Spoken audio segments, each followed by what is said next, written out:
Coming up on Cannabis Coast to Coast News this week, US Senator Ron Wyden introduces a bill that would create a federal ban on intoxicating hemp products and put the FDA in charge of those regulations. The Wyden bill, really monumental day yesterday, September 25th, for the hemp industry and the cannabis industry. Kerry Hinkle was at that announcement in our nation's capital, but that group is also busy helping the hemp industry in California prepare a lawsuit to fight Governor Gavin Newsom's emergency executive order shutting down the intoxicating hemp market in that state. Plus, we talk with Aaron Smith, the executive director of the NCIA, about a combined effort to call for federal descheduling and a single federal regulatory agency for the same plant. The industry is kind of pulling itself apart right now. And I'm hopeful that this legislation is something that, both sides of the industry can get behind. And despite 24 legal adult use states, 38 decriminalized states, the FBI reports that there were still over 200,000 arrests for criminal possession of cannabis in the U.S. last year alone, and a 420 record at Hall of Flowers in California last weekend when Seth Rogen's Rolling Papers brand, OCB, created a simultaneous 420 sesh for over 7,000 people. It's 420, y'all make some noise, let's go! Yeah! All that and Coast to Coast Cannabis News on Cannabis Coast to Coast News with Alaina Pinto. Next.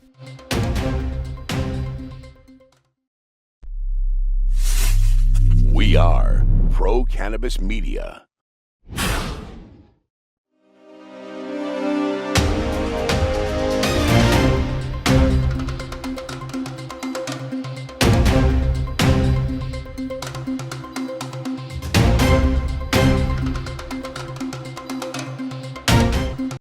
Hi, everyone. Welcome to another edition of Cannabis Coast to Coast News, Pro Cannabis Media's weekly roundup of the news from the industry. I'm Alaina Pinto. A reminder that if you want to follow this show, it's easiest if you download the free app PCM TV in the App Store and Google Play. Our lead story this week is the fight to regulate intoxicating hemp products in all states. That is now part of a bill in the U.S. Senate introduced by Oregon Senator Ron Wyden. This comes in the same week that California Governor Gavin Newsom used his executive emergency privilege to prohibit all intoxicating hemp-derived products in his state. That has triggered the beginning of lawsuits against the state of California led by the hemp industry. Well, back to DC for details on the bill introduced in the Senate this week. Both the US Hemp Roundtable in Washington, D.C., and the NCIA, the National Cannabis Industry Association, worked together with Senator Wyden to create this bill. It's important to note that both billion-dollar industries have been waiting for some federal guidance on these products since the passing of the Farm Bill in 2018. That law basically legalized the cannabis sativa plant while using a definition of hemp that's under fire in federal courts. Over the past 6 years, there has been no guidance or federal regulations of the plant, and that has led to a mess of a conflict between federal and state laws. It also tried to put a wedge between the two sides of the emerging industry of hemp versus marijuana. PCM founder Jimmy Young talked to both sides of the cannabis industry, the one referred to as hemp and the other side referred to as marijuana. First up, Kerry Hinkle of the US Hemp Roundtable. He was at a luncheon with Senator Ron Wyden last week, and he recognizes the potential of this bill as the first step towards one set of rules for both industries. The Wyden bill, really monumental day yesterday, September 25th, for the hemp industry and the cannabis industry. The bill is called the Cannabinoid Safety and Regulation Act. It's centered around a couple of pillars of any products that get any amounts of THC can only be sold to adults 21 and over. There's some standardized in labeling, truth in labeling, meaning if it's got 100 milligrams on the label, that's what it's got in the package, some good manufacturing standards. There's some funding in the bill as well to study impairment driving. That was something Wyden's office was particularly bullish on. And in Oregon, they have married hemp and cannabis in a reasonable way there too. So he's got to represent both interests because they're both big business in his state. And we're really proud of that bill to have some kind of federal standardization. It's really important that NCIA was a co-sponsor or a supporter of that bill, and we have the 2-pager that we used in Capitol Hill all day yesterday with their logo front and center, along with about 30 other trade associations that say this is the industry coming together, hemp and cannabis, saying this is a federal pathway forward because it sets up a center for all cannabinoids. So in the eventual, whenever descheduling, rescheduling happens, the regulated licensed marijuana dispensary markets can now then fall under this program. So that's why we've carefully tried to do this in a way that sets up for long-term viability for both sides. And we're really proud of it. A similar sentiment was echoed by the NCIA. Their executive director, Aaron Smith, who also talked to Jimmy about the potential to create federal guidelines for both uses of products derived from the cannabis sativa plant. So it really kind of tries to level the playing field between state regulations and hemp for marijuana and hemp-derived cannabinoid products. And so to answer your question, I think it is a good thing for the industry to not have hemp products out there unregulated, being sold to anybody underage. And I should have mentioned that bill also would restrict the sales to minors. So yeah, it's a good thing. But Aaron, it's 6 years too late, or is it 6 years too late? In other words, shouldn't this have been done when the Farm Bill of 2018 passed at that time? Yeah, certainly. It also bears to note that a more perfect bill would also just encompass all cannabinoids that would legalize marijuana-derived cannabinoids and regulate those products as well alongside the hemp-derived products. That's kind of the ultimate goal. This is clearly a political move, really, I think, to try to provide a alternative to the bans that are out there, the proposed bans. I think that they also recognize that they should have done this years ago, and trying to come back and fix that. Yeah, we call that a make good in the world of media. Okay. Yeah, well, it is unfortunate that the industry is kind of pulling itself apart right now, and I'm hopeful that this legislation is something that both sides of the industry can get behind. And the people I talk to on both sides of this issue all say the same thing. We want control. We want regulation. We want guidelines. So it's not like either side of the industry is trying to pull a fast one as much as they're trying to work within rules and regulations that really haven't existed since that Farm Bill was passed in 2018, right? Yeah, that's right. And the those on the state licensed cannabis side are for the most part putting up with overregulation at the state level. Mm-hmm. And so we pass these laws saying we're going to treat cannabis like alcohol. Turns out we're treating it much more strictly than alcohol. Mm-hmm. And then the hemp comes along and it has effectively no rules. And so there's really a lack of parity there that is unacceptable. So really we need less regulation on the marijuana side and more on the hemp side, and try to find a middle ground there. How about a one federal agency that just gives you the regulation rules for the plant, that it's the same plant. It's just has more THC, dry weight, 0.3% is the definition of hemp. We'll get into that in the next. But doesn't it make sense to have one federal regulatory board similar to the Alcohol and Beverage Commission that would just regulate this product? Yeah, that's the goal. and let that federal agency fight with the USAG, FDA, ABC, and all the other alphabet soup of bureaucracy that makes up our government. And there'll always be a place for the states as well, but the problem is that the state systems are kind of wildly different. There's lack of uniformity. The entire interview with Aaron and Jimmy will be available on our website and PCM TV app. As far as California is concerned, their governor, Gavin Newsom, used his executive emergency privilege to ban all cannabinoid-derived products in his state. Sure enough, many in the industry think he overstepped his authority, which means he is setting himself and his state up for a lawsuit or two. And the US Hemp Roundtable is already starting that process. And it's not that simple in the state of California.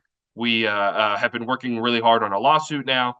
So we filed a complaint on Tuesday evening. I'm catching up to speed how of a mess California actually is. So when we filed on Tuesday night, in other states, you would immediately get a file number, and then you'd be able to place a temporary restraining order. Apparently in California, because nothing's easy in California, it's not that simple. And so there's a court that has to approve before you can get a file number. So, we have reporters asking us questions on when's it been filed? Is there going to be a temporary restraining order yet? We have companies in California that are unsure if they can continue to sell the products that they're trying to sell right now, because there's this gray area for a couple of days before we can try to place this injunction on the emergency regulation. So it's a mess. Our California reporter is Lisa Battista, who is involved with the Flavor Co., a CBD company, and she explains the impact of the governor's ban on her company. This is Lisa Battista from the Flavor Co. As a hemp-derived manufacturer registered and compliant under AB 45, we absolutely support common sense regulations. However, we've been a good corporate citizen, playing by a set of rules to manufacture high-quality hemp-derived products, and the ban from Governor Newsom literally pulls the rug out from under us and all the other compliant manufacturers in the state, making it nearly impossible to do business. Products must have zero detectable THC, which means full-spectrum CBD is out of the question, and serving sizes are limited to 5 per package. As we read the rules, we cannot even advertise our services to companies in states where hemp is legal, let alone manufacture products. Of course, there's a lot of ambiguity and conflicting statements in the rules, and no clarifications or explanations have been provided by the state. Add to this the impact on consumers. There are already countless stories on social media from parents who rely on full-spectrum CBD products for their children, and this represents just a small portion of the many, many people impacted.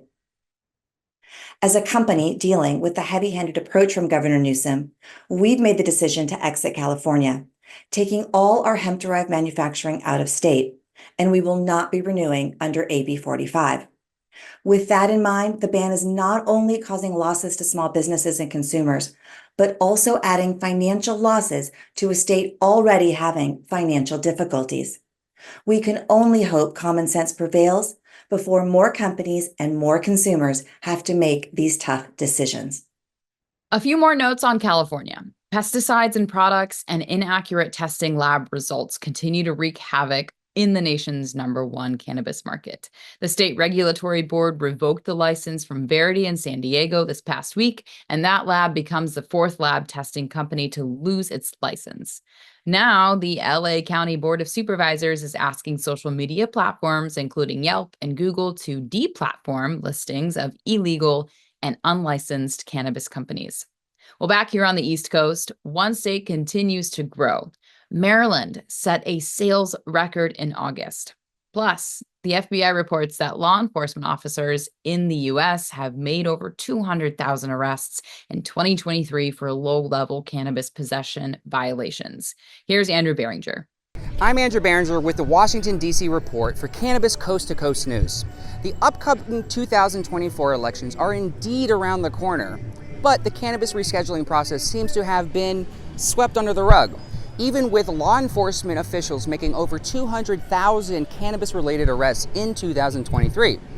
The next hearing for the rescheduling of cannabis is scheduled for December 2nd.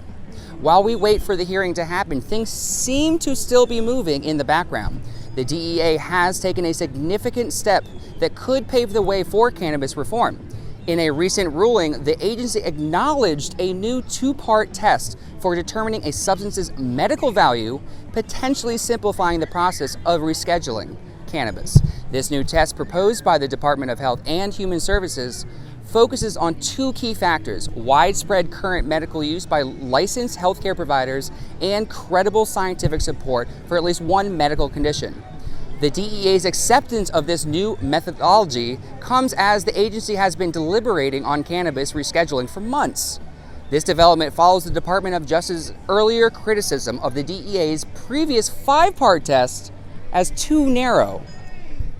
The new streamlined approach could make it easier for cannabis to meet the criteria for rescheduling. For cannabis reform, please stay tuned for those updates coming soon. Now, in a local neighbor Maryland news, Maryland cannabis market is showing strong growth, with August sales topping $100 million in sales, according to the Maryland Cannabis Administration.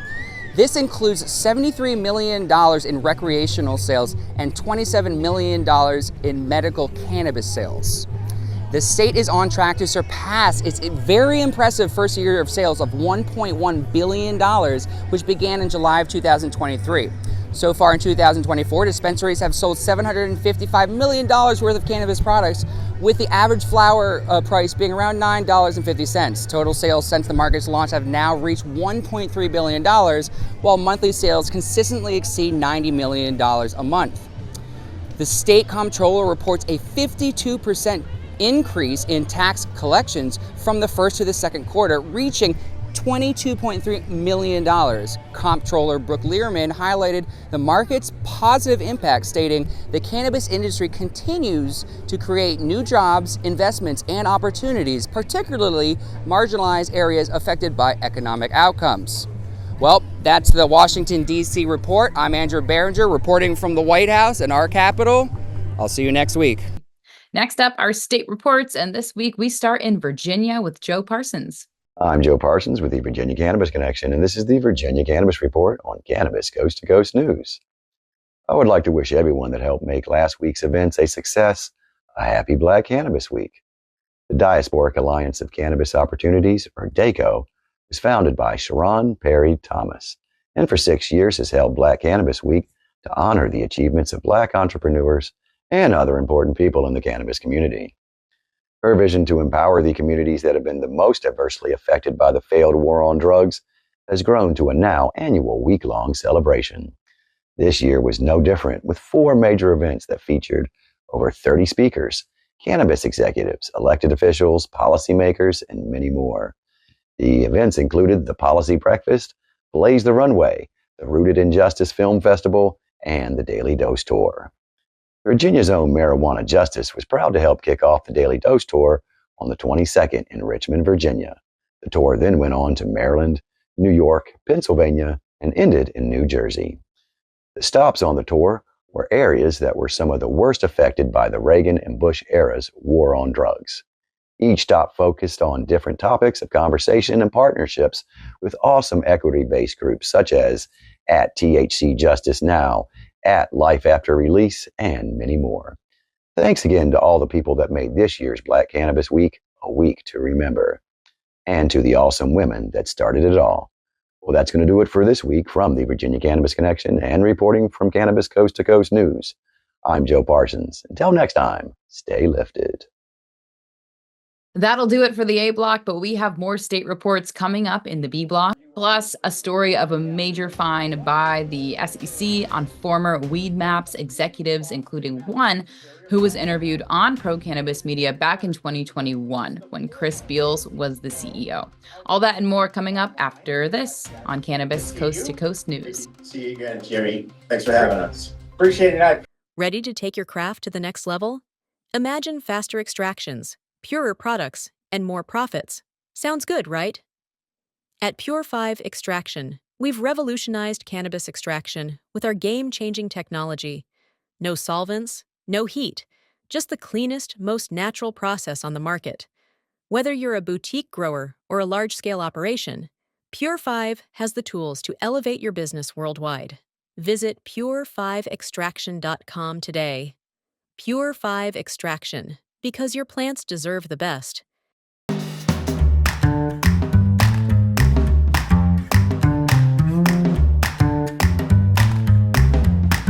Yeah, it's a great question because cannabis is very exciting. It's almost like, mom and pop drugstores. You could start whatever you wanted. You could be pretty successful. And then there are the business people who see the revenue potential. And those are the ones that I think they are going to become the buyers going forward. And then smaller companies will be the sellers. And then there'll be another group of like, what the heck happened? And there'll probably be some craft survivors as well. But I think, the access to capital and business, this is becoming a mature business, just like craft beer or the car industry from, the 1910s to today.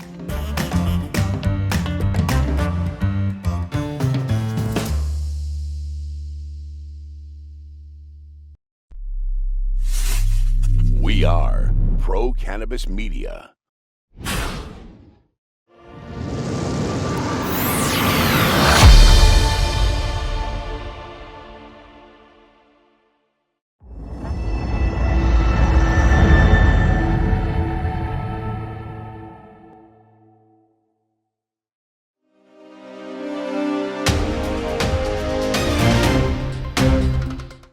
Welcome back. Hi, everyone. It is the B block now of Cannabis Coast to Coast News, and I'm Alaina Pinto. You might remember that when the state of Oklahoma opened up its cannabis licensing process in 2018 and eventually awarded over 4,700 licenses, the application fee was only $2,500 because the state wanted to make it easier for anyone to become a licensed grower or seller. Well, now, after hundreds of failures, many states point to Oklahoma as the perfect example of why oversaturation of licenses is not a good business practice, to say the least. New Mexico is now going through their own growing pains, with as many as 1,000 licenses being issued since adult use started 2 years ago. The result is that the original medical operators like Minerva Canna and Ultra Health, who have been operating since the beginning of the medical market 10 years ago, are closing their doors since the majority of the market is now being dominated by the adult use consumers.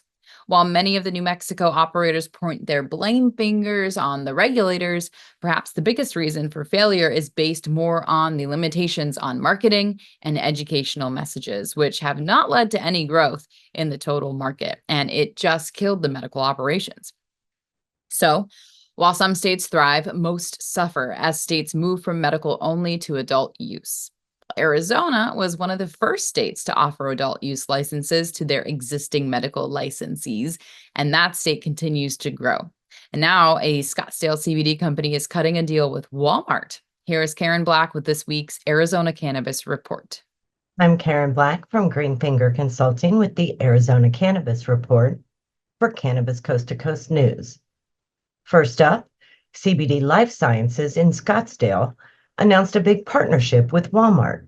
Their innovative products, including Nano CBD Coffee Creamer and CBD Pain Cream, will soon be available on Walmart Marketplace. The deal could significantly increase their brand visibility to over 120 million monthly Walmart visitors and potentially boost their annual sales by 35%.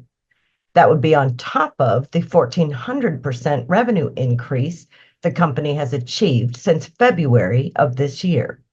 Kudos all around. More good news. Arizona Natural Concepts, or ANC, is gearing up to launch a cannabis delivery service in January 2025. The company, which has several medical and adult use dispensaries in the Phoenix metro and surrounding areas, promises to bring you top-notch cannabis products whether you're at work, home, or play, as long as you're 21 or older and have a valid ID. But there's a catch. They can't deliver to hospitals or state parks. Go figure.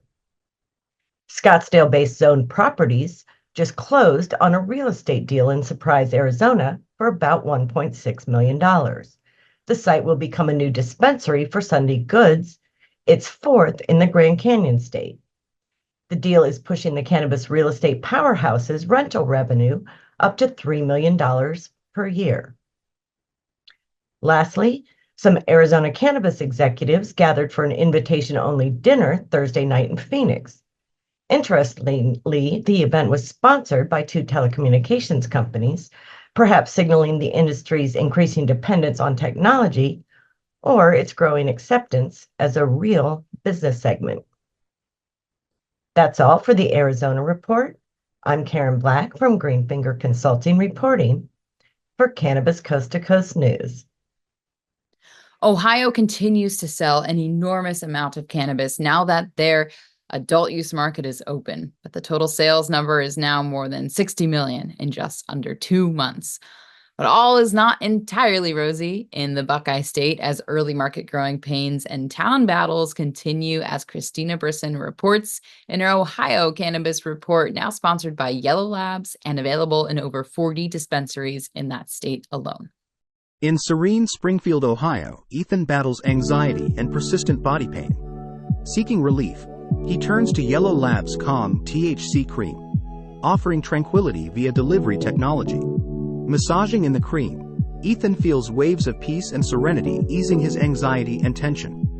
Empowered by the remarkable relief, he sets out on a journey towards healing and renewal. Drawn to Yellow Lab's transformative offerings, the Calm THC cream becomes a beacon of comfort, soothing both his physical and emotional pain.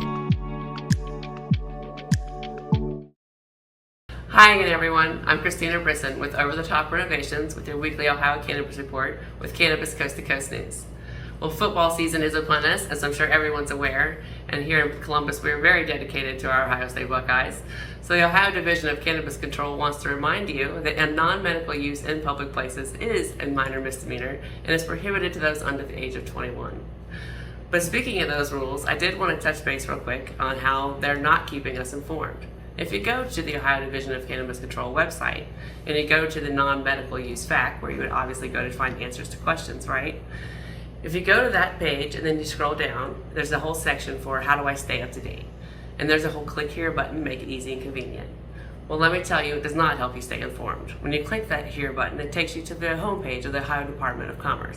Certainly not telling us anything about what is and isn't allowed, but we're going to go more into that later.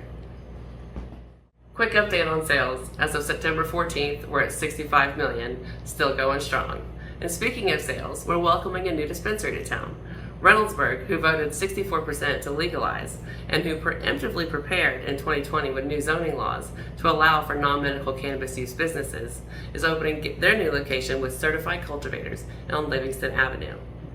On the opposite side of the spectrum, Delaware, on September 9th, in a 5-2 vote, has decided to impose a 6-month moratorium. But one councilwoman who voted in favor of not having a moratorium, Corey Hoffman, said, "I don't think we need any moratorium at this point. The state of Ohio is granting licenses, so okay, come do business in Delaware." I say smart man, because in Hubbard, where they've imposed their moratorium, they're losing all their sales to next door Warren and Youngstown. This is your weekly Ohio Cannabis Report. I am Christina Brisson with Over the Top Renovations and Cannabis Coast to Coast News. Have a great week. The Ohio Cannabis Report is supported by Yellow Labs and BetterWaysToTHC.com. Search for Yellow Labs near me and find one of 40 dispensaries in Ohio carrying these amazing mists and creams.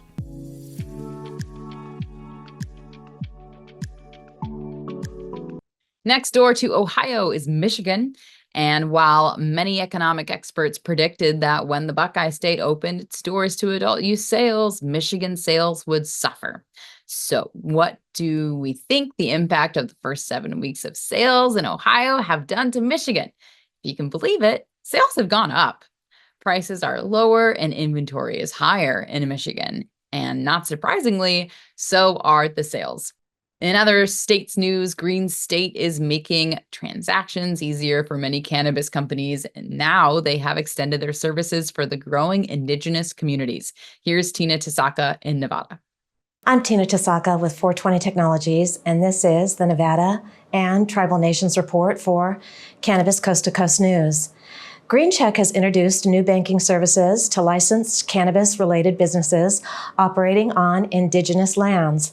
This addresses a long-standing gap in financial services for cannabis businesses with tribal licenses, which have increased by 25% since January 2023. Historically, state licensing rules made it difficult for financial institutions to serve businesses on sovereign land. GreenCheck's platform now enables seamless onboarding for these cannabis-related businesses with future updates to include comprehensive regulatory rules. The Indigenous Cannabis Industry Association collaborated on this expansion, aiming to empower indigenous communities through policy and outreach. The Nevada Cannabis Compliance Board has released revenue reports authorized by consulting firm TPMA regarding Nevada's cannabis market.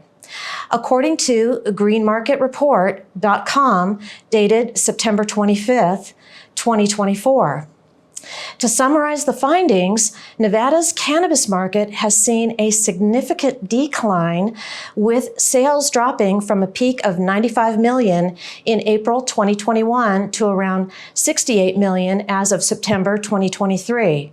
A new state report predicts this downturn will reverse by 2030, driven by growth in the legal market and shrinking illicit market, currently valued between 242 million and 370 million. That's a big gap. Legal cannabis sales in Nevada reached 862 million in 2022, but the market still struggles with competition from illegal sales. Despite a 12% drop in licensed businesses, cannabis production surged in 2022 and 23, with monthly harvests nearly double those of previous years. Annual demand is estimated at 3.2 to 4.4 million pounds. Retail dispensaries increased from 84 in 2021 to 100 in 2023.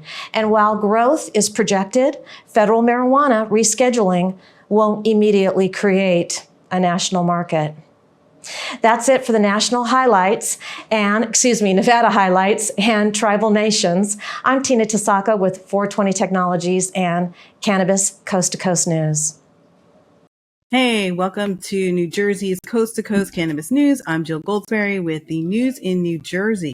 And here's what's happening. I have an update, a very special update on the case that we've been following with the 3 officers out of New Jersey's Jersey City area that were fired.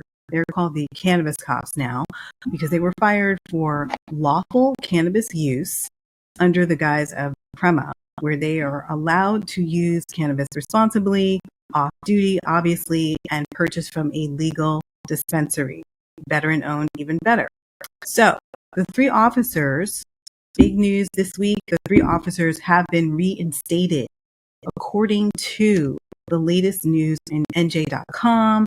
Officer Palenko, Officer Manson, and Officer Riley were reinstated this week. However, the reinstatement comes at a condition. They are no longer allowed to carry weapons as of right now. And I have had a brief conversation with their attorney, Michael Rubis, who's giving me a little bit of the inside scoop. And we're looking to have him or one of the officers on the news very soon. So expect some new conversation on that. And so I'm very excited for them. They have been reinstated. They were told to report to work this week, and they are, as I said, they're not allowed to carry weapons as of yet.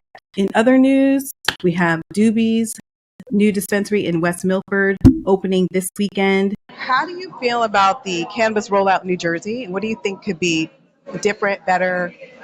I think that it's growing so quickly, and I think that everyone just needs to be ready to take opportunities and adapt to whatever's being thrown at them. I think something that we can definitely work on is packaging. I think that there's a lot of waste in packaging, so I think New Jersey can really focus on getting something a little bit more biodegradable or something just more earth-friendly. Interesting. Okay, so sustainability is what you're concerned about right now. Absolutely. One of the things. Absolutely. Okay. I love that. Okay, thank you so much for that. And then, so how are you doing at NECAN? Are you having a good time? NECAN's great. It's fun to see everybody. It's a big community in New Jersey right now because everything's still so small. Everyone kind of knows everyone or knows someone who knows everyone. So it's a lot of fun getting to put names to faces and just kind of all being in the same room. It's like a big friend reunion. Yeah, and I know like you and I were talking, so now we finally meet in person. Yeah. It's like meeting people in real life. I know your dispensary's opening soon. Tell us, I know you're planning something big, so tell us about that. Absolutely. We have a few big events coming up. We're in our soft opening now, so you can still come, but we're going to be at the Autumn Lights Festival in West Milford, September 27th, 28th, and 29th. Okay. We have a big VIP tent. We're going to have a bunch of brands there. They'll be giving out like swag and a lot of cool stuff. There's going to be entertainment.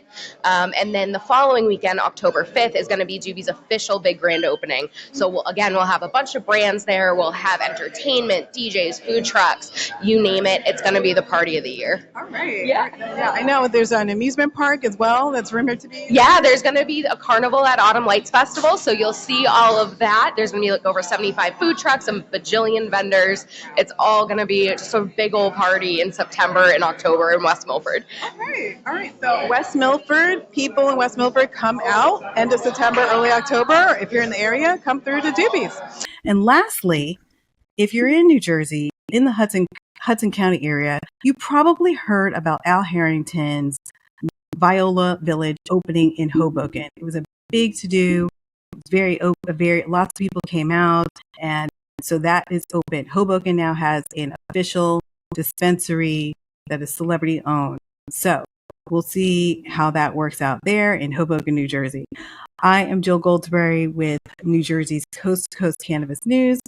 Okay, that'll do it for the B block, but we will go back to the West Coast next and check out our international block of cannabis news when Cannabis Coast to Coast News continues, plus a flashback to last week's Hall of Flowers where a record was set at 4:20 in the afternoon.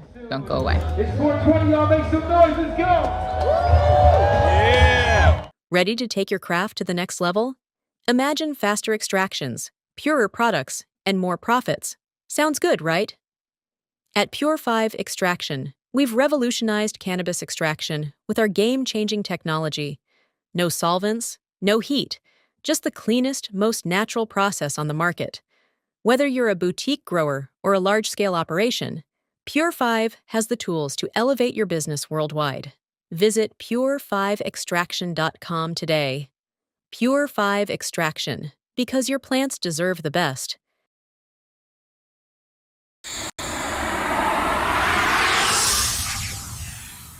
It's a whole new world of weed out there, isn't it? Everyone is learning new ways to titrate, ingest, consume, imbibe, and engage with this plant medicine we call cannabis. Now, let me tell you my cannabis story. You know, I've had 4 major surgeries in the past 23 years and suffer from osteoarthritis with a variety of metal parts in my body and one on deck. Now, thanks to those chronic pain issues, I've been a medical patient in Massachusetts for almost 10 years now. I remember my first trip to a dispensary just outside of Boston, and I told the bud tender I didn't want to smoke it anymore. So I tried edibles, then tinctures, then vaping, and now if I'm going to smoke, I only use the Weegits filtration system. What? The Weegits.com, Weegits, that's weed, W-E-E-D, G-E-T-S.com, is where you'll find the planet's coolest product that cools the smoke from everyone's favorite flower. The guy that started this was a pretty good medical device manufacturer, and he created this maze pipe that cools the smoking process from 1300 degrees Fahrenheit upon inflammation down to just 90 degrees when it reaches your mouth. That's right, 1300 down to 90. That's why this maze pipe is amazing. Now, add in the code of PCMTV and you get 15% off. So just go to Weegits.com and check out the best way to enjoy a cooler smoke with less coughing and hacking and more peace of mind.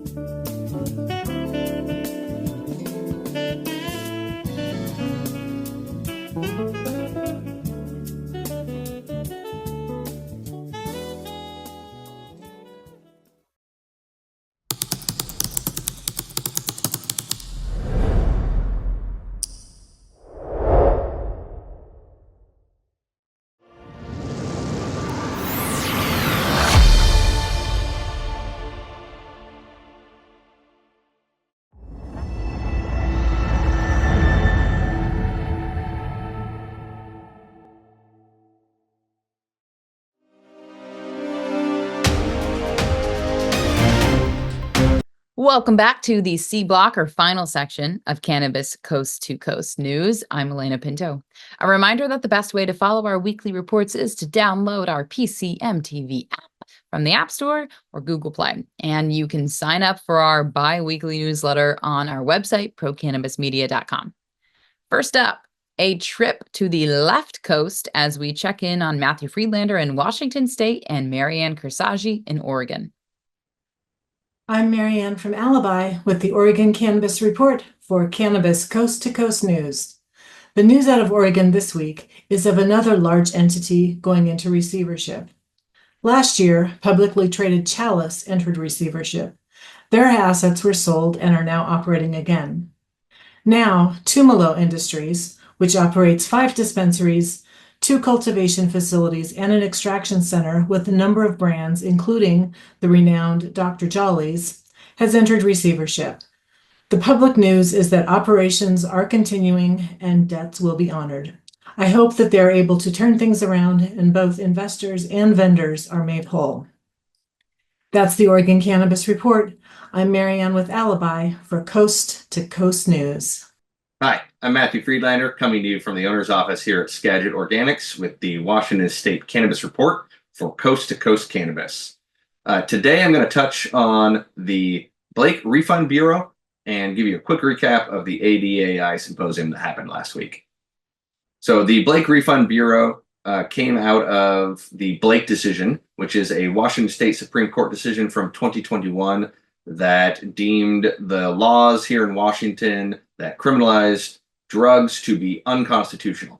So what that means is that many people dating back to as far as the early 70s are eligible to have their drug convictions expunged from their records, and some of them may also be eligible for a refund due to the financial hardships that were imposed upon them during that process. So good news there. If you're in Washington, I highly recommend you go online and search for the Blake Refund Bureau, see if you are eligible to have your record expunged and possibly get a small refund from the state. At the Cannabis Alliance, we created some pamphlets to help spread the word about this program. We teamed up with Terpene Transit. They are a licensed transportation company here in the state to distribute these pamphlets to the retail stores to make sure as many people as possible know about the Blake Refund Bureau. ADAI had their symposium last week, the Alcohol, Drugs, and Addiction Institute.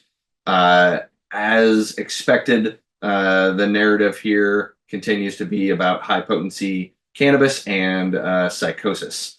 So as much as people in the prevention community would like the science to prove that cannabis causes psychosis, that is not what the cannabis science currently shows. What it does seem to indicate is that cannabis actually can be used as an early warning for people who are prone or predisposed to psychotic conditions.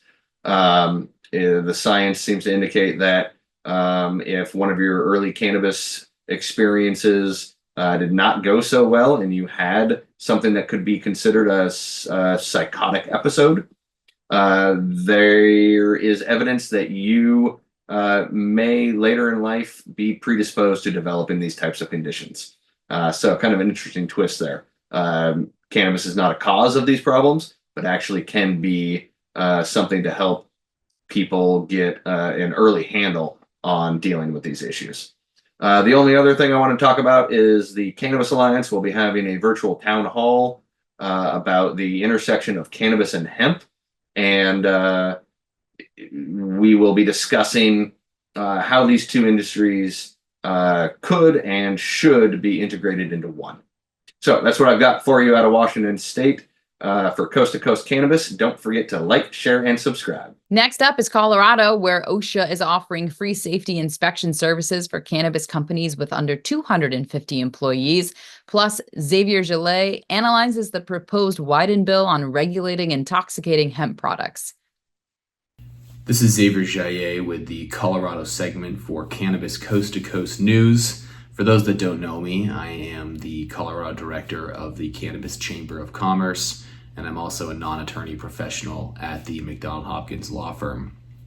And I've got one story to share to our listeners and our viewers today as it relates to Colorado, and it's actually covering an offer from the Occupational Safety and Health Administration, OSHA, a federal agency, to state licensed cannabis businesses here in Colorado to come in and provide, an inspection, an audit, and some form of workplace safety oversight For those that don't know, OSHA, as the agency is referred to, enforces laws and rules and regulations related to workplace safety, primarily to protect the health and well-being of employees, especially in hazardous workplaces. And so OSHA has apparently taken an interest in the marijuana and cannabis industry because of unfortunate issues that we've seen arise in certain cannabis facilities. Top of mind, of course, being the fatality, the death that was experienced in Massachusetts due to an employee's respiratory issues and complications resulting from inhaling too much cannabis dust during a flower processing process. And so the offer by OSHA to come into facilities here in Colorado and provide oversight, suggestions, inspections, corrective measures to those businesses to ensure greater workplace safety, especially for, let's say, marijuana businesses like cultivators that do require the handling of potentially hazardous materials like pesticides. Now, this is interesting because, of course, marijuana is still a Schedule I substance at the federal level, and while that may be changing in the future, as of now, the offer by a federal agency, which for those that think about it a little bit further, means that the expenditure of federal funds to assist or enforce cannabis businesses here is interesting. It's an interesting departure from what the federal government has done in the past, and the fact that OSHA is willing to recognize these businesses as legitimate businesses, and more importantly, recognize the employees of the businesses as legitimate employees, means that those employees and in turn those businesses will be subject to the requirements that OSHA imposes on employers across the nation, regardless of the industry they are participating in. Now, the one caveat to accepting, let's say, an audit or working with OSHA through this program is, of course, that the cannabis business, once it has opened the doors to OSHA, will be subject to compliance with the requirements and the changes and the suggestions that OSHA makes during those inspections. So inspectors will come into a facility. They may or may not issue recommendations for change, but if they do issue recommendations for change, the business had better be sure to comply with those recommendations. That's it for this week, and I'm looking forward to coming at you next week with some more news. Now we turn to the state of Florida, where many residents had to flee their homes when Hurricane Helene made landfall on the west coast of that state. And yes, our own Jeff Aker had to evacuate for safety, but he's back and has his eyes on his Governor Ron DeSantis, who continues to rattle his sword fighting the Yes on 3 for adult use movement. And now he's causing a rift in his own Republican Party. Here's Jeff Aker with more. Hi, I'm Jeff Aker, Master Gardener from Florida, with your cannabis report for Coast to Coast News. Just got through the hurricane, okay? A lot of Floridians are suffering right now, so keep us in your prayers. On the cannabis front, Ron DeSantis just put out that PSA about increasing accidents with cannabis legalization in America. Research has shown that, yes, indeed, there is a rise in accidents when recreational is enacted in a state. But with that being said, alcohol use has been shown in states that legalize weed to go down. So my thoughts are, when that goes down, the alcohol rates are going to be a little less. So it might wash out. And that being said, again, we sell beer in gas stations, grocery stores. You go into a Circle K, there's an ice cooler of beer right as you walk in the door.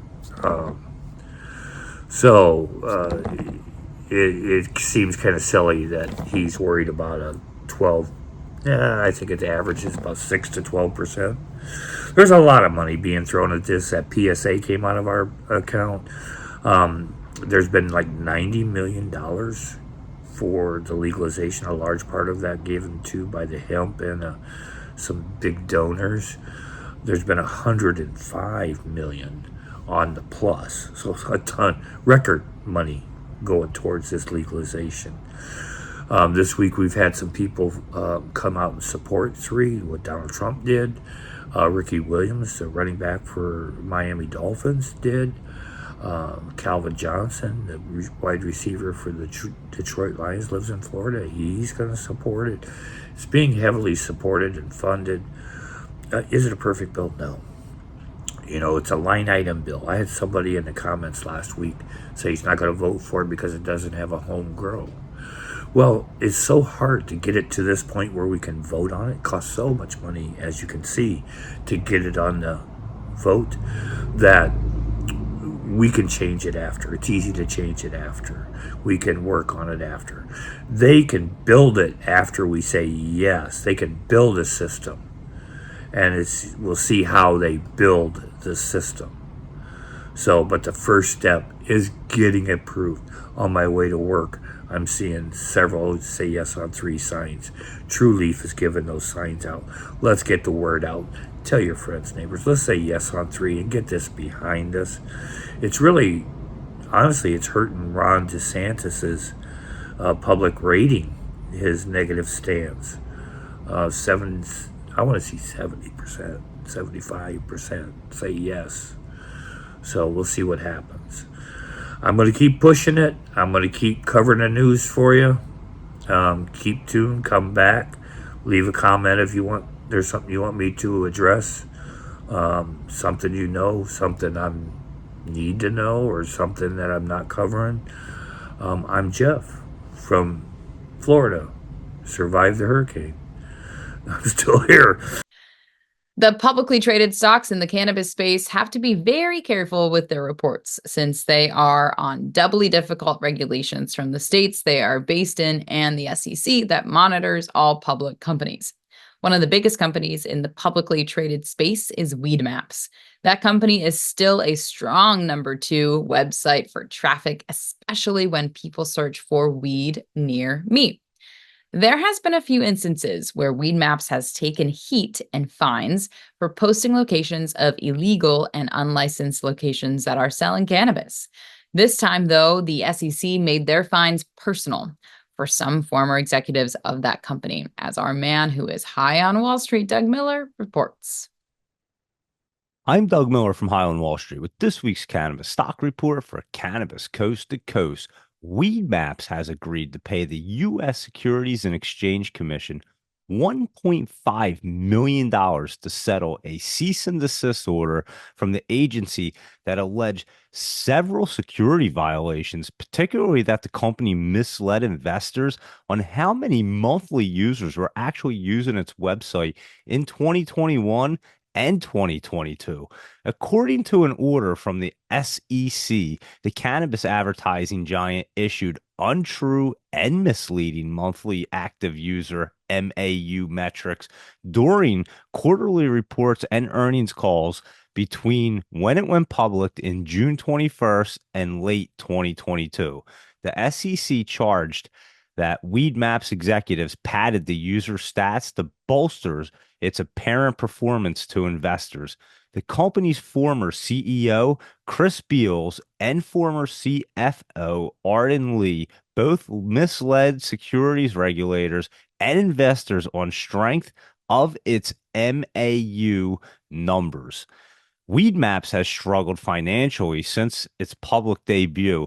The company posted net income of $152.2 million in 2021, but then an $82.7 million loss in 2022, and then they lost another $15.7 million in 2023.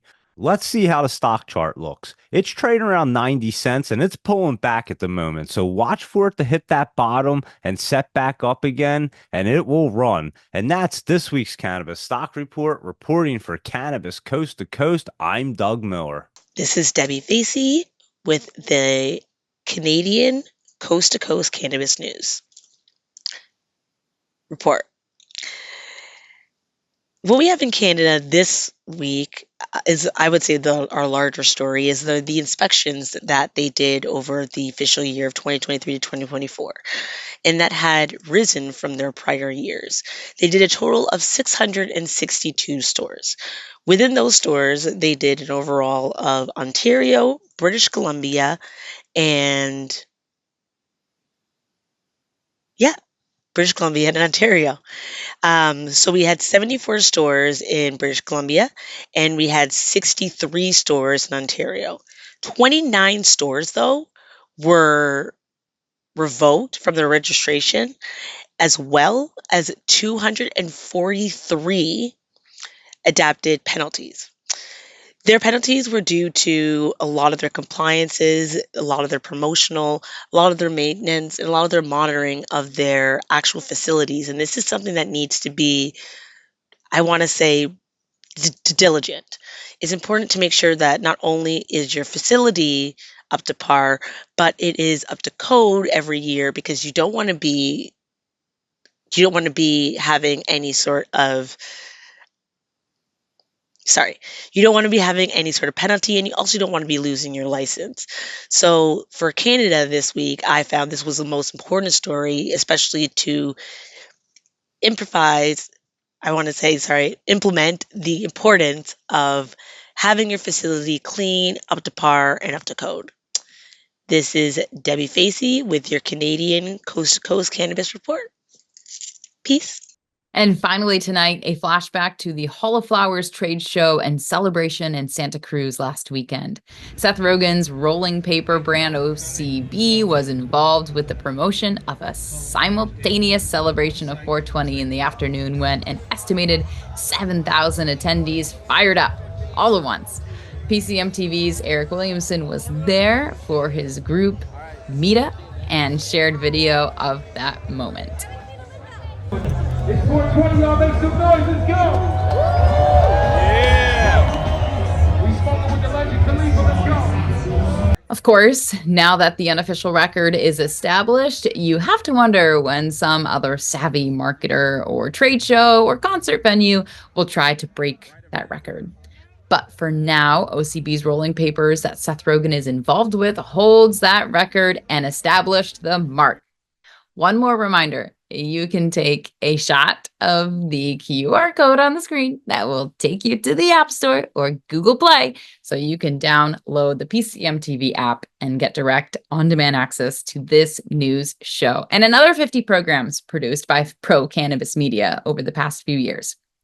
I'm Alaina Pinto. Remember, it's a whole new world of weed out there. Use it responsibly, and we'll see you next time. We are Pro Cannabis Media.